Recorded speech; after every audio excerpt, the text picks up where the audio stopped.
There is something quietly arresting about the emotionally intelligent woman that cannot be replicated by charm or rehearsed allure.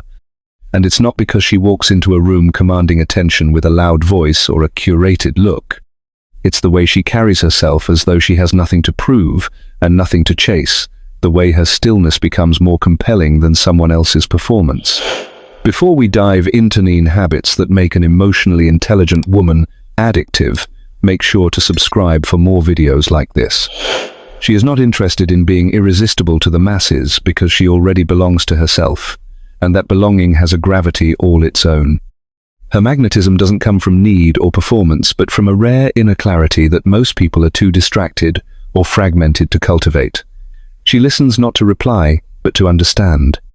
She speaks not to dominate, but to connect. She doesn't fill silences with noise or anxieties with overcompensation. She knows that presence is more powerful than perfection, and that calm is more captivating than chaos. There is a refinement in the way she moves through the world, not because she was taught how to please, but because she has unlearned how to contort. The emotional intelligence she exudes isn't performative or weaponized, it's lived in and quietly woven into every interaction, every boundary, every moment of self-respect. When she says no, it doesn't come from fear or resentment, but from deep-rooted self-trust. When she says yes, it is wholehearted and without agenda. She sees through projection, hears beneath words, and senses the difference between attention and intimacy. People don't always understand why they feel safer around her or more drawn to her presence, but it's because she isn't taking energy from the room she's anchoring it. She doesn't make herself the center of attention, but somehow everything orients around her anyway.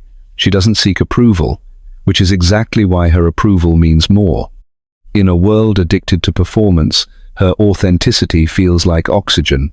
She doesn't rush to prove she's good or nice or agreeable. She shows up in integrity, and people feel that. She won't flatter to disarm you or mirror you to be liked. She meets you where you are but stays where she is. That dual awareness makes her magnetic. You can't manipulate her because she sees what you're not saying. You can't guilt her because she knows the shape of her own heart. And you can't forget her because she never needed to be remembered. Her presence lingers because it was never built to impress, it was built on truth. There is no counterfeit in her energy. She is not interested in being liked at the expense of being whole. She doesn't manage perceptions, she cultivates inner peace. And in a world where most people confuse validation with love and drama with connection, she is a rare invitation back to something real. She does not chase, perform, or pretend. And in doing so, she becomes unforgettable. Not because she forces her way into your memory, but because she leaves behind the feeling of what it's like to be seen without judgment, heard without interruption, and valued without condition. That is the pull you cannot explain. That is the quiet addiction she never had to engineer. That is the power of a woman who knows herself too deeply to ever be anyone else. Carl Jung believed that the key to true consciousness lies not in denying the shadow, but in confronting it, integrating it, and ultimately befriending it. The emotionally intelligent woman understands this not as theory, but as lived experience. She doesn't pretend to be unbothered or above emotion. She doesn't wear false positivity like armor, or shrink her pain down to palatable sound bites for the comfort of others. Instead, she sits with her feelings like sacred guests, each one carrying a message, a wound, a lesson, a mirror. Her sadness does not scare her, her anger does not shame her, her joy does not make her suspicious. She knows that to feel deeply is not to be unstable, but to be fully alive. She has done the shadow work that most avoid the confronting of her own insecurities, projections, fears, and childhood imprints, not to fix herself, but to understand the architecture of her own inner world. That understanding gives her a calm center. She doesn't lash out to release tension or fall apart just to be rescued. She knows how to pause, how to breathe through a wave of emotion without becoming it, and how to name what she feels without apologizing for it. That kind of emotional fluency is magnetic because it is rare. Most people are terrified of their own darkness, let alone someone else's. But she can sit in a room with another person's sorrow, rage, or confusion, and not flinch, not judge, not fix. Just witness. And in that witnessing, she offers something revolutionary: safety without condition.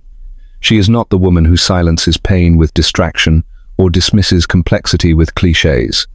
She is the woman who has stood barefoot in the rubble of her own inner breakdowns and said, "I will not abandon myself here." That refusal to run made her radiant. It gave her a depth of presence that no amount of training or therapy jargon can replicate.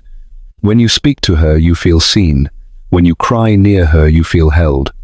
When you're messy, uncertain, or raw, she doesn't recoil. She leans in, because she knows those places intimately. She has walked herself through the nights no one else could. She has met the parts of herself that were never celebrated and loved them into wholeness. That is what makes her addictive. Not a polished surface or a curated persona, but a depth so real you can't help but breathe easier in her presence. She doesn't pretend to have it all together. She doesn't hide her shadow. She just no longer lets it control her. And because of that, you trust her, not just with your story, but with your silence. Not just with your laughter, but with your grief. She becomes the rare kind of woman who makes you feel like it's okay to be fully human. And in a world obsessed with image and perfection, that is more seductive than anything else. Her emotional intelligence is not a performance. It's a way of being, a way of loving, a way of living that says, "I will not betray my own soul for comfort, and I will not ask you to either." That kind of woman doesn't just attract people, she awakens them. She doesn't just understand emotions, she honors them, and in doing so she becomes the mirror that reminds others what it means to truly know yourself and to stay. There is something quietly powerful about a woman who does not flinch in the face of emotional turbulence. She doesn't scream to be heard or retreat into silence to punish. She doesn't let adrenaline write her sentences or let old wounds hijack the conversation. Instead, she does something most people never learn to dosh: pauses. In that pause, she takes a breath, checks in with herself, and responds from intention rather than reflex. That ability to respond rather than react is not a personality trait.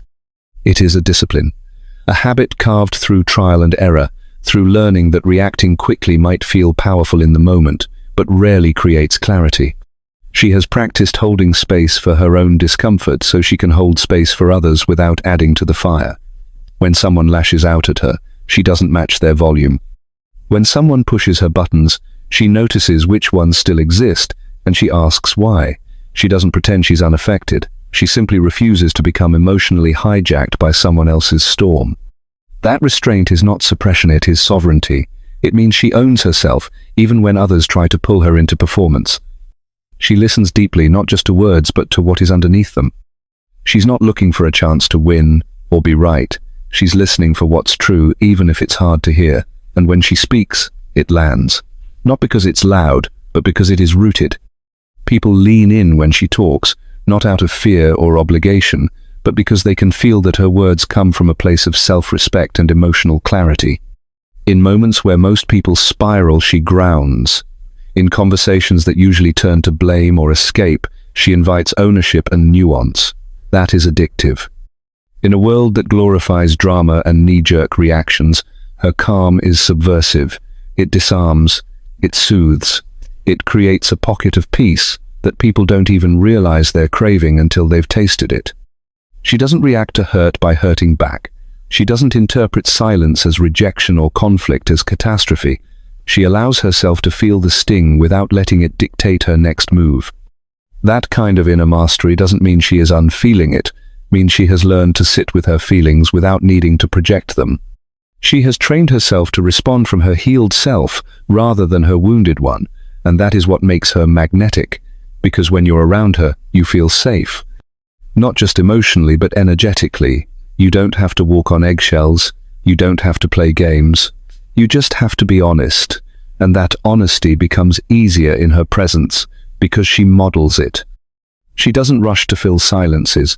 She doesn't default to defensiveness. She allows discomfort without making it dangerous, and that kind of emotional steadiness is rare. People come to her not because she fixes them, but because she reminds them how to feel without falling apart. She shows them what it looks like to be fully human and still hold your center. And in doing so, she becomes the one people remember long after the room has emptied, the woman who didn't need to dominate the conversation to leave her mark, because her energy said everything her mouth didn't have to. There is something disarming about a woman who doesn't pick up what isn't hers. She does not absorb the guilt someone tries to hand her with a sigh, or the responsibility masked as expectation woven into polite requests. She doesn't take the blame just to keep the peace or contort herself to accommodate someone else's discomfort. She understands, deeply and without apology, that not everything belongs to her. And that understanding gives her a calm center that others cannot help but lean toward. She doesn't become the emotional landfill for people who refuse to manage their own mess. She listens, yes, but she doesn't absorb. She holds space, but she does not carry. That distinction makes her rare. Because most of us were taught to overextend, to please, to prove we're worthy by picking up pieces we didn't break. But she has unlearned that performance. She has sat with the fear that she might be seen as cold or selfish, and she has chosen instead to be whole. Her boundaries are not reactive, they are intentional. They are not barriers made of pain, but fences made of clarity. She knows the difference between compassion and self-abandonment, between helping and enabling. So when someone projects their insecurity onto her, she doesn't take the bait. When someone tries to shame her into overgiving, she does not flinch. She doesn't argue with their narrative, she simply refuses to participate in it. That refusal is not cruel, it is sacred, because what she protects in doing so is her own energetic hygiene. Her space feels clean, not because it is perfect or untouched, but because it is curated with care. She does not carry bitterness, resentment, or blame. And because of that, being around her feels like a breath of fresh air. You don't feel judged in her presence, but you do feel seen. You don't feel like you have to shrink or perform. You just feel invited to return to yourself, and that invitation is powerful, because she doesn't try to fix you. She doesn't assume your emotions are hers to manage. She simply reflects what's true, without adding to the chaos. That kind of presence is addictive not because it strokes the ego, but because it nourishes the soul. It reminds people what it feels like to be responsible for their own energy. It challenges them to grow up without scolding. It teaches without preaching. And what makes her even more compelling is that she applies the same discernment inward. She doesn't blame others for what is hers. She doesn't dump her feelings into conversations like unfiltered noise. She processes before she shares. She checks her own projections before accusing someone else of being the problem. Her emotional intelligence doesn't just make her magnetic, it makes her trustworthy. And in a world where emotional responsibility is often dodged or dumped, that trust becomes everything. She becomes the person people confide in, not because she coddles, but because she doesn't contaminate.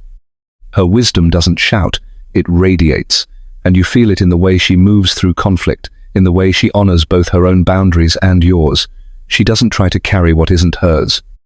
And ironically, that makes others feel safer placing things in her presence, because they know she'll see it, name it, and hand it back with grace. No manipulation, no martyrdom.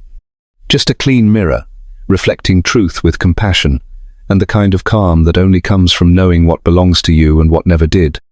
She is the kind of woman who can sit beside grief without being swallowed by it, who can touch the edges of anger without letting it poison her voice, who can name her joy without demanding anyone else match it. Her emotional life is not erratic or over-controlled, it is fluent. She feels deeply, but she is not ruled by what she feels.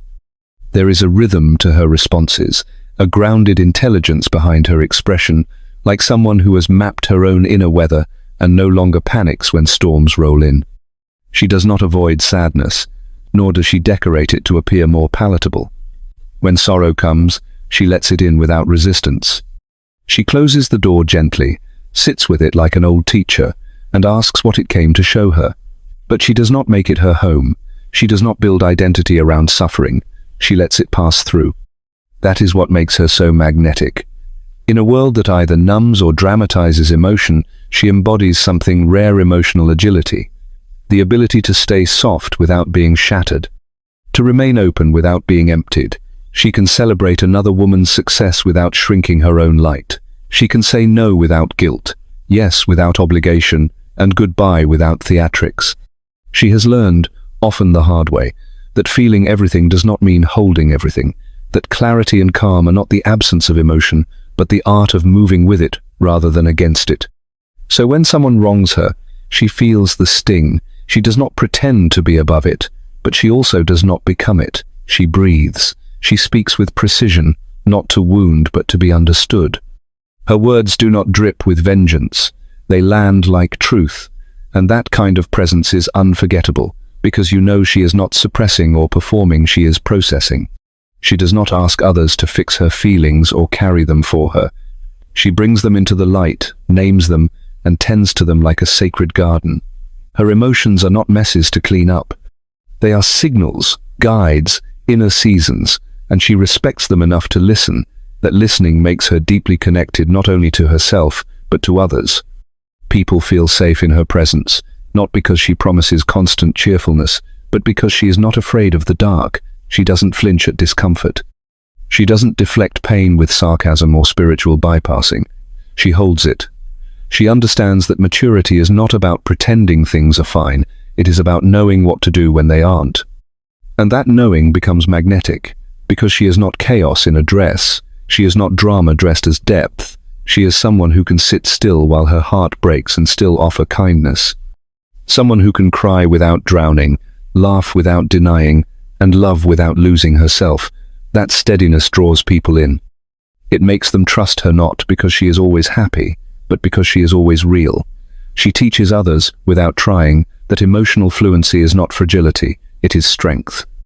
Not because she never feels too much, but because she no longer fears what she feels, and in her presence, others begin to remember how to feel too, not to perform it, not to weaponize it, but to hold it, to move with it, and to finally let it shape them into someone whole. There is a quiet power in the kind of woman who does not flinch, does not rush to fill silences, and does not rise to bait when someone throws emotional chaos at her like a test. Her calm is not cold. It is not indifference wrapped in apathy. It is the product of inner excavation, of years spent learning that the loudest one in the room is rarely the most grounded, and that true strength is often wrapped in stillness. That calm becomes magnetic to those who have known storms their whole lives, but intoxicatingly unsettling to those who rely on chaos for control. She does not chase after closure or twist herself into performative grief just to prove she cared. She does not spiral into explanations when someone misunderstands her. She holds her position like a rooted tree in the middle of a windstorm, not because she is trying to win, but because she knows herself. Her boundaries are not barked, they are simply lived. And people who depend on emotional volatility to feel powerful cannot stand that kind of stillness. It exposes the emptiness behind their games, because she does not play. When they throw silence at her expecting panic, she welcomes it. When they attempt to provoke her with passive aggression or baiting commentary, she meets them with precise words or none at all. She refuses to be cast in a play she did not audition for. That refusal unnerves people. Not because she is cruel, but because she is unmoved. They realize that her peace is not negotiable, not something they can poke holes in. And that realization forces them to face their own lack of regulation, their own discomfort with being around someone who does not mirror back their dysfunction. She does not yell to be heard. She does not perform forgiveness or beg for understanding. She simply is. And that being unsettles those who expect begging, proving, or placating. They don't know what to do with someone who doesn't need the last word, someone who can walk away without slamming the door, someone whose silence is not a punishment, but a return to peace. That level of presence acts like a mirror, and not everyone is ready to see what they reflect in her presence. Insecure people want reactions. They want to see that they've gotten under your skin. They thrive on emotional extraction, on keeping you tangled, but she does not tangle, she unhooks. She knows the cost of chaos, and she refuses to pay it with her energy. That unnerving calm is not accidental, it is earned. It comes from nights spent sitting with her own discomfort instead of projecting it. It comes from learning that not every feeling needs an audience, and not every injustice requires immediate confrontation. It is not apathy, it is mastery. And mastery is threatening to those still addicted to drama. She does not mock them. She simply does not join them. That choice becomes a boundary in itself, a sacred pause, and that pause becomes power. People feel it when they enter her orbit. They lower their voices, they become aware of their tone, they wonder why their usual tactics don't work. It is because she sees through them. Not to punish, not to control, but to protect her peace. And that protection becomes her presence. Calm is no longer just a state of being for her, it is a form of discernment. A declaration that her inner world is no longer available for others to rattle.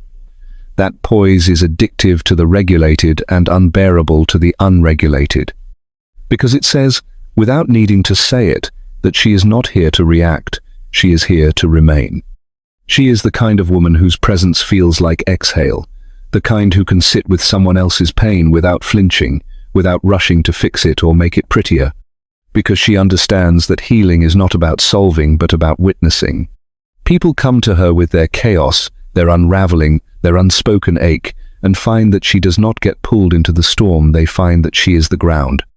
But what makes her addictive is not just her ability to hold others with grace, it is her refusal to lose herself in the process. She does not become what others need her to be in order to be loved.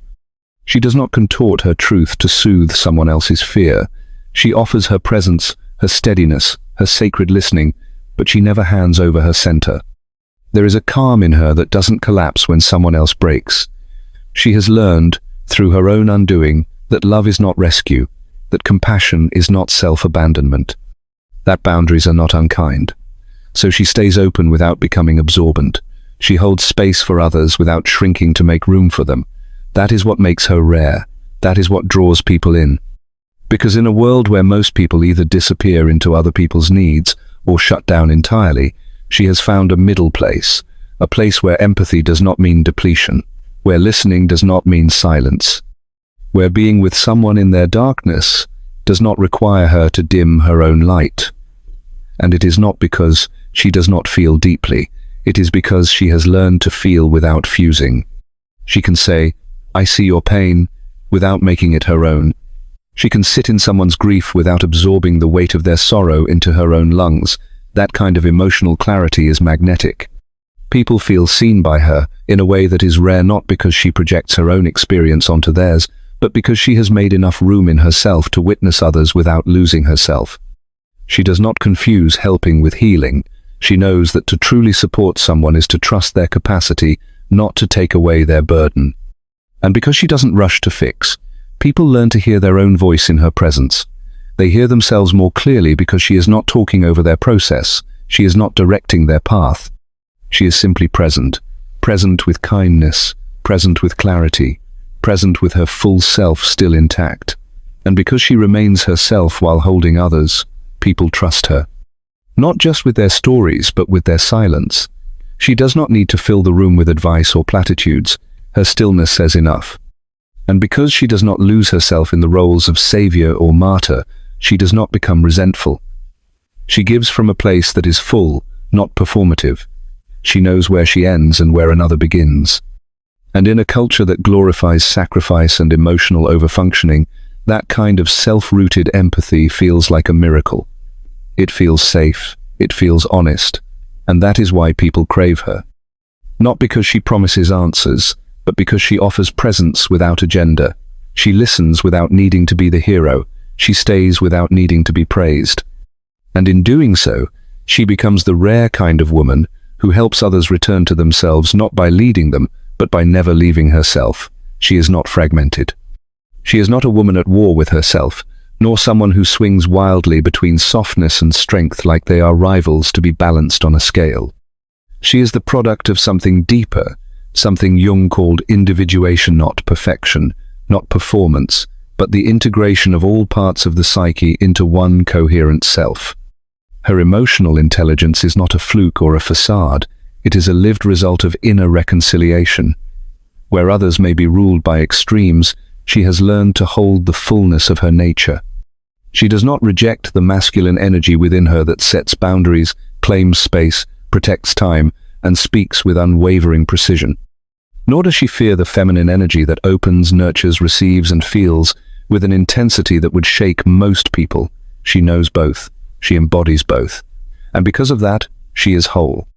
Jung believed the psyche longs for union with the parts of ourselves we deny, repress, or project. The emotionally intelligent woman has stopped outsourcing those parts. She no longer waits for a partner to complete her or a role to validate her. Her masculine no longer hides behind hardness or control, Her feminine no longer hides behind need or sacrifice. Together, they create a woman who leads with empathy but does not compromise her clarity. She can feel without flooding. She can love without losing herself. She can open her heart without collapsing her spine. This harmony within her makes her presence feel like balance itself. She is not trying to be everything to everyone. She is simply being all of herself, and that authenticity is electric. People sense something in her they can't quite name. A steadiness, a depth, a grace that does not perform, yet commands, because she has welcomed every part of herself home. She has sat with the wounded inner child who once sought validation in overgiving. She has met the inner warrior who once overcorrected by building walls too high to climb. She has soothed the chaos and silenced the inner critic, not by silencing herself, but by listening deeply, fully to the parts of her that needed to be heard the most. And now, she walks into rooms with an energy that says, "I do not need to prove anything. I have already made peace with myself." She does not shrink in the presence of power because she knows her own. She does not seek chaos to feel alive, because her peace is no longer boring. It is her baseline, her stillness, her rhythm, and that rhythm cannot be faked. It is not learned in a weekend workshop or mimicked from a mentor. It is carved slowly, gently, through the inner marriage of truth and tenderness. And that inner marriage shows in how she speaks, how she holds eye contact, how she sets limits without flinching. She doesn't need to yell to be heard. She doesn't need to cry to be seen. Her words land because they come from wholeness, not performance. Her decisions stick because they come from alignment, not impulse. She does not fear being misunderstood because she has stopped misunderstanding herself. In a world that teaches women to choose between softness or strength, between logic or intuition, she has chosen all of it. And in doing so, she has become the kind of woman who cannot be replicated. She is not chasing love, she is not chasing power. She is radiating the result of integration, and that glow draws people in without ever needing to reach. She doesn't speak to dominate, to shame, or to win. She speaks to connect, and that difference changes everything. Her emotional intelligence has refined not only her inner landscape, but the way she brings that depth into dialogue. Her communication is precise, not because she rehearses her words, but because she understands herself well enough not to speak from reactivity. Her warmth is not performative. It's not the sugary politeness that masks resentment. It's not the syrupy tone meant to disarm people through appeasement. Her warmth is clarity without cruelty. It's rooted in presence, not performance. And that combination of being heard without being hurt, of being challenged without being cut, feels like oxygen in a world choking on passive aggression, projection, and verbal landmines. She knows the impact of tone.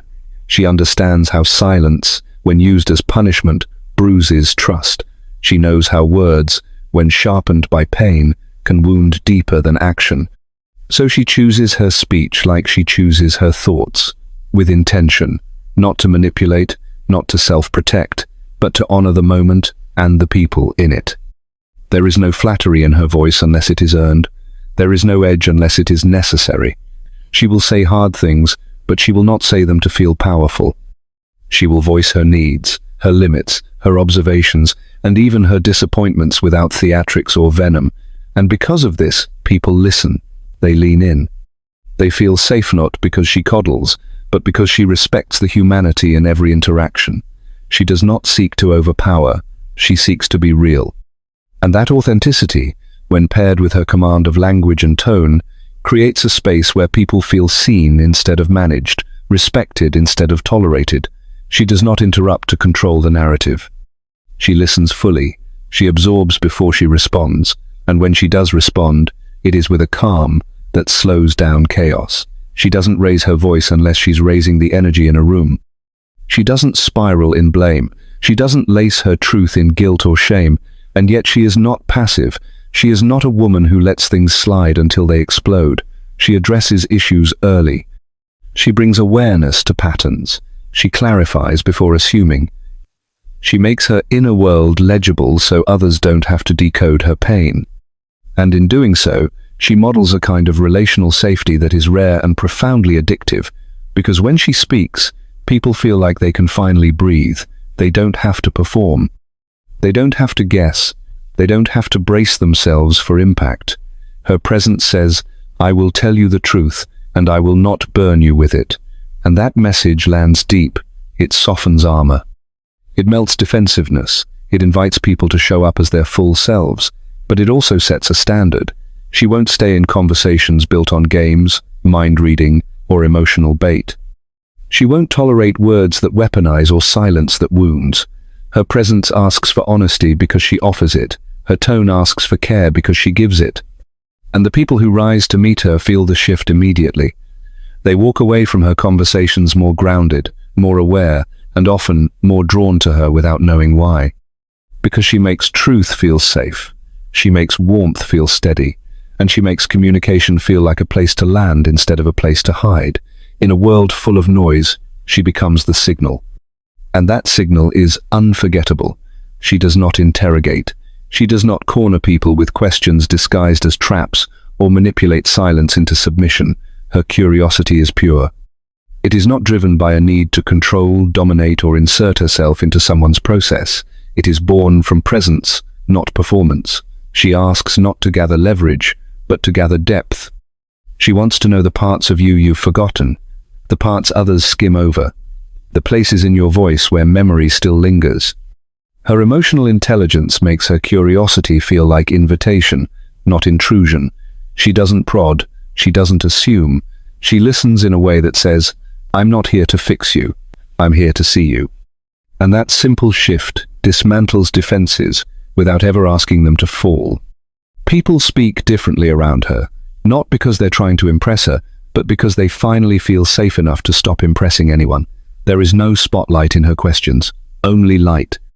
Her interest doesn't tighten its grip the closer you let her in. It softens.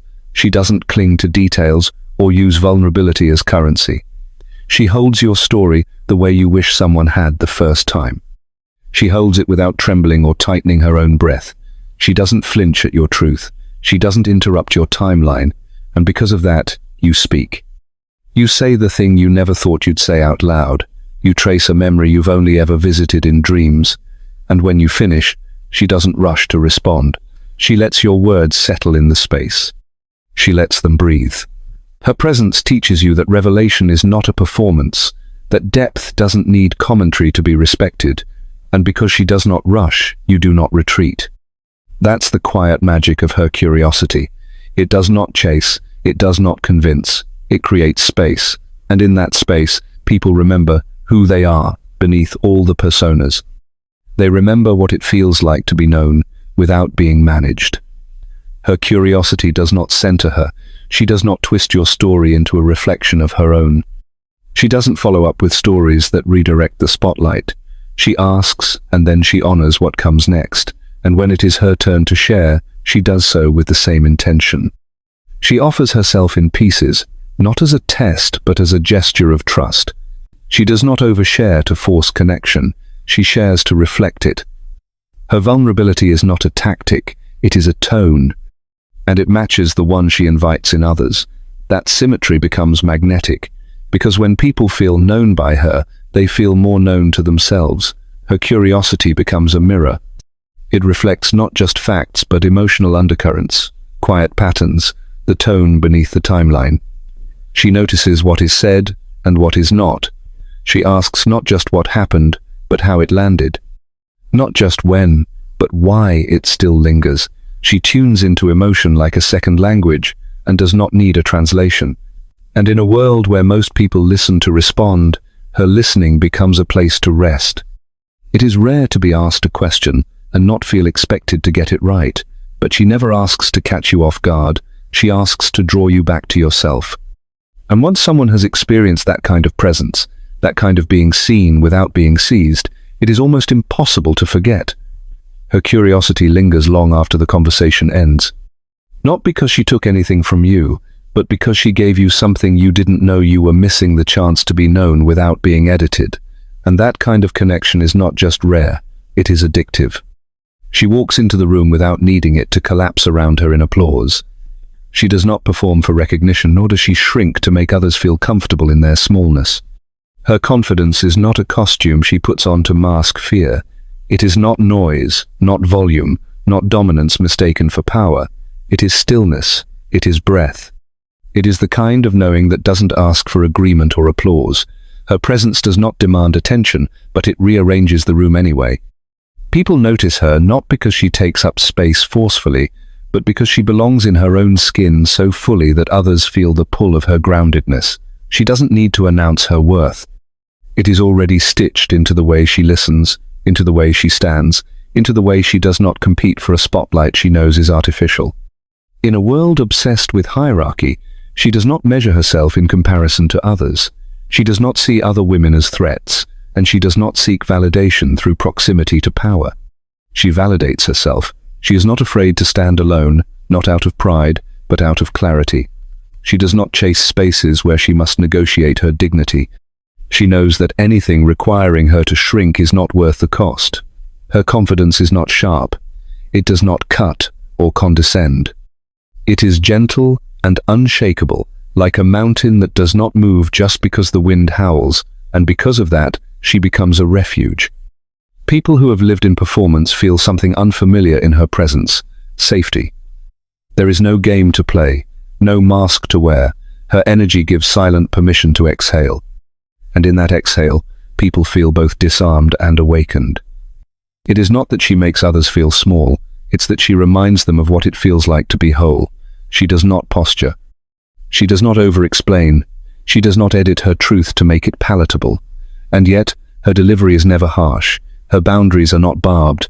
They are simply immovable. She does not control others to feel strong. She controls herself. Her regulation is her radiance. Her discernment is her strength. She can walk away without resentment and stay without needing to prove anything. Her relationships are not rooted in dependency or power plays.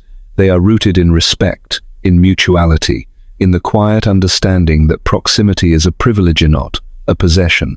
That balance makes her magnetic. Not because she seeks to be chased, but because she moves from a center so steady it calls others to find their own. Her confidence is not loud because it does not need to be. It is woven into every word she does not say, every room she does not beg to enter, every battle she chooses not to fight. She is not a mirror for ego. She is a mirror for essence. And that is what people remember. Not her resume, not her beauty, but the way they felt in her presence, liberated, seen without being judged, accepted without being diminished, awakened without being corrected. She makes people want to be more honest, not to earn her approval, but to meet her at her level. That is the mark of a woman who does not compete because she does not question her value. And in a world of noise and hustle and constant comparison, that kind of quiet confidence becomes unforgettable. It becomes addictive. It becomes the presence people seek when they are tired of pretending to be more or less than who they are. She does not confuse urgency with importance, nor does she allow other people's chaos to dictate her pace. There is a rhythm to her that does not rush. She does not respond to every message the moment it appears or stretch herself thin to prove she is available.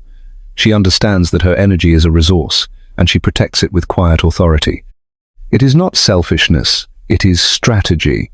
In a world that glorifies burnout and brags about exhaustion as if depletion were a badge of honor, she moves differently. She values her nervous system. She listens to it. She honors the signals her body gives her and does not override them to keep up with noise. She is not addicted to doing. She knows when to be still, when to disappear, when to say no without explanation. And because of that, her presence is rare. She is not always accessible, which is why her attention feels sacred. She does not hustle for closeness. She lets it come when it is right, when it is earned, when it is reciprocal. And people feel that. They know they cannot force their way into her space. They must be gentle, they must bring clarity. Because she is no longer seduced by intensity or flattery or urgency disguised as desire. She is drawn only to those who bring peace into her orbit. She does not perform emotional labor for people unwilling to do their own. She does not spend her hours explaining her worth to those determined not to see it. She steps back before she is pulled out of alignment.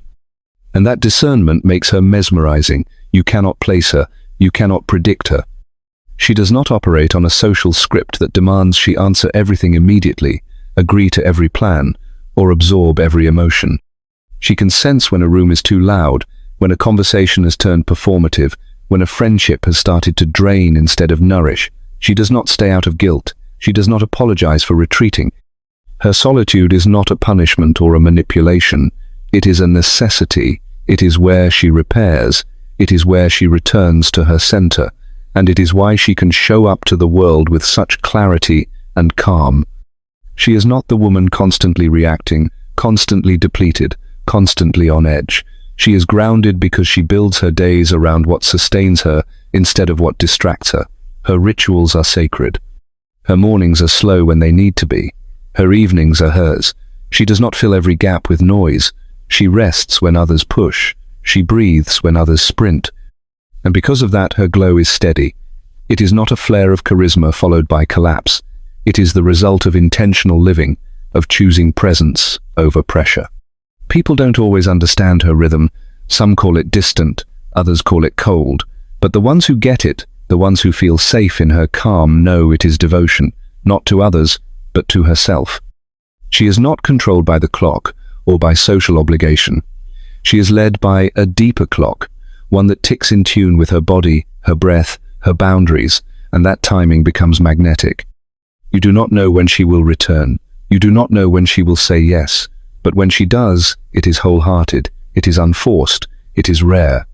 And that rarity, that deliberate pacing, that fierce protection of her peace is what makes her unforgettable. Not because she is elusive for attention, but because she has mastered the art of giving without emptying herself. That energy, regulated and radiant, is what people feel long after she is gone. She no longer walks into rooms scanning for proof that she is unworthy. She does not filter people's behavior through the lens of her old wounds, nor does she twist neutral words into daggers aimed at her self-worth. She has unhooked her identity from approval. When someone says no, she does not hear it as, "You are not enough." When someone criticizes her, she does not crumble beneath the weight of imagined failure. Instead, she pauses, she considers, she checks in with herself, and only then does she decide if the feedback belongs to her or to the insecurities of the one offering it. That ability to separate what is hers from what is not is a quiet superpower. It is not indifference, it is discernment. It is the product of years spent untangling her worth from external reaction. Because she has learned, often the hard way, that people project what they cannot hold. Their rejection is not always a reflection of her, but a mirror of their own unmet needs. Their coldness is not confirmation of her unlovability, but a symptom of their emotional distance from themselves, and she no longer volunteers to bleed just to keep someone else from looking in the mirror. That maturity is magnetic. She is not addicted to being liked, nor does she shrink herself to maintain false harmony. She can sit in disagreement without needing to dominate or disappear. She does not spiral when someone misunderstands her. She does not explain herself into exhaustion to be validated. Instead, she holds herself steady, and that steadiness becomes shelter. In her presence, people feel safe to be human. Not perfect, not performative, just human, because she models what it looks like to not take every mood, every tone, every silence as a verdict. She is not defensive, because she is not fragile. She knows who she is, which means she does not need to be constantly defended. She knows how to apologize without shame, and how to decline without guilt. She knows how to listen without absorbing, and how to stand firm without aggression. That balance, so rare in a world raised on reactivity, makes people feel like they can breathe around her. There is no edge to anticipate, no minefield to tiptoe around. She is not easily offended because she is not easily shaken. And this is not because she lacks depth or carrot. It's because she has spent enough time with her emotions to know they are not always the truth. They are data, not destiny. She can feel the sting of rejection without rewriting her entire narrative. She can receive a boundary without hearing abandonment. She can hear, "I need space," without internalizing it as, "You are too much." That kind of emotional agility is addictive. It feels like peace in a world that constantly confuses validation with connection. She is not icy. She is not detached. She is anchored. And that anchoring creates space for real intimacy. Not the kind built on constant reassurance, but the kind built on mutual respect. She does not punish people for having bad days. She does not assume the worst, but she also does not contort herself to prevent discomfort. She has learned how to witness without absorbing, how to love without losing herself, how to stay soft without staying silent, and that softness, protected by clarity, becomes irresistible. Not because she seeks to be pursued, but because people want to be near someone who does not make their every move a reflection of her own worth. She gives people the freedom to be imperfect without making it personal. And that freedom, once felt, is never forgotten. She does not slam doors or throw final words like spears across a battlefield. She does not leave to punish, prove a point, or manipulate a return. When she leaves, it is quiet, it is sacred, it is not reaction, it is revelation. Because long before the exit, she has already checked in with herself 1,000 times. She has asked, is this home or is this habit? Is this love or is this survival? Is this peace or is this performance? And when the answers no longer align with her truth, she begins the slow and private process of detaching, not out of anger, but out of reverence for her own soul. That kind of exit is not chaotic. It is clean. It is not the result of a single moment, but of every ignored instinct that came before it, because she knows that peace is not just a feeling, it is a frequency.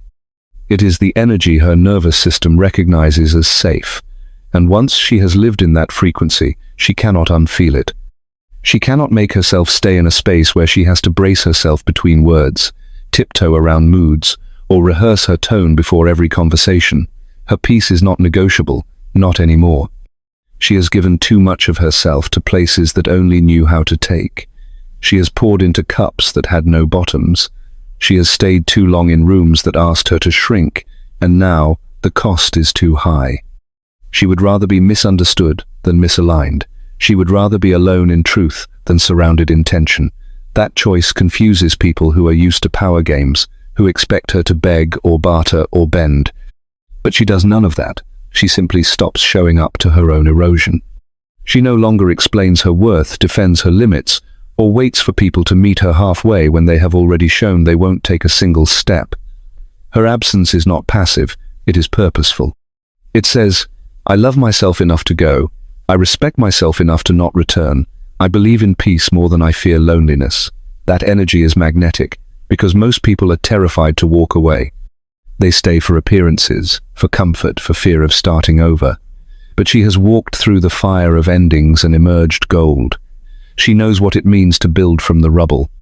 And she trusts that peace is always worth the price of release. People feel that when they're near her, they sense that she cannot be bought with breadcrumbs, that she will not perform calm while swallowing storms. Her standards are not cruel, they are clear, and that clarity is intoxicating because she is not waiting for someone to choose her before she chooses herself. She does not need permission to protect her energy. She does not need closure to confirm her decision. She does not need to be begged to stay when her soul is already halfway out the door. She just walks. And when she does, the silence she leaves behind is not hollow, it is holy. It is the echo of a woman who refused to abandon herself one more time. A woman who knows that walking away is not the end of the story, but the beginning of her freedom. That refusal to cling, that devotion to peace, that quiet and unwavering alignment with her own truth is what makes her unforgettable. Not because she tries to be, but because people remember the moment they lost access to her energy, the moment she chose herself over the performance of harmony, the moment she walked away and never looked back. She does not crave to be unforgettable, yet somehow she is. Her voice does not rise to compete, but it settles into the mind like a memory you can't place but can't shake either. She does not announce herself with flash or flourish, and still, when she leaves, something in the room feels quieter, as if the air itself noticed her absence. Her emotional intelligence is not costume or currency. It is not something she puts on to impress or remove when the audience is gone. It is the way she moves through the world, eyes that see without piercing, ears that listen without waiting to speak, and a heart that holds nuance like it was born fluent in contradiction. People may not always understand her, but they remember her, not because she tries to be remembered, but because she brings something that cannot be mimicked. She brings presence, real presence. The kind that isn't rehearsed or curated, the kind that doesn't ask for validation or shapeshift for belonging. She meets the moment fully, without flinching or posturing. And in doing so, she reflects a mirror many don't expect. Around her, people see themselves more clearly not because she points anything out, but because her clarity makes distortion obvious. Her calm is not just soothing, it is confronting. It reveals where others have learned to cope instead of connect, to deflect instead of feel. Her boundaries don't scream, they hum with dignity. Her no is as graceful as her yes. Her silence says more than most people's monologues, and that kind of alignment does something to people. It makes them slow down. It makes them want to rise, to match her energy not out of obligation, but out of inspiration, because she makes emotional depth feel safe, not suffocating. She doesn't pull people into chaos. She invites them into coherence, and when she's no longer there, they feel it, not in panic or longing, but in contrast. The air feels thinner, the conversations more hollow, the noise more obvious. She doesn't haunt with regret. She lingers with truth. Her presence is the kind you only recognize once it's gone. No because she disappears, but because what she offered can't be replicated. It came from within. From years of tending to her own heart with honesty, from choosing to respond rather than react, from learning how to let go without bitterness and love without losing herself. Her radiance is not charisma. It is coherence. It is not a trick of lighting or timing. It is the outcome of living in alignment with who she really is. And when she exits a room, she does not wonder if she made an impression. She does not replay conversations for approval or worry if she was too much or not enough. She knows that real impact is not always immediate. That depth takes time to echo. That some people will not appreciate her presence until they find themselves in the company of someone who cannot hold what she carried with ease. And by then, it will be clear. She was never performing. She was never pretending. She was simply present. And in a world that is always reaching, always shouting, always spinning, that stillness is unforgettable. She becomes a compass for those who have lost their own, not because she points the way, but because she reminds them it exists. Her legacy is not built in loud moments. It is etched quietly in the spaces where people finally felt seen, and that is why she is remembered not as a firework, but as a lighthouse, not for the noise she made, but for the peace she left behind.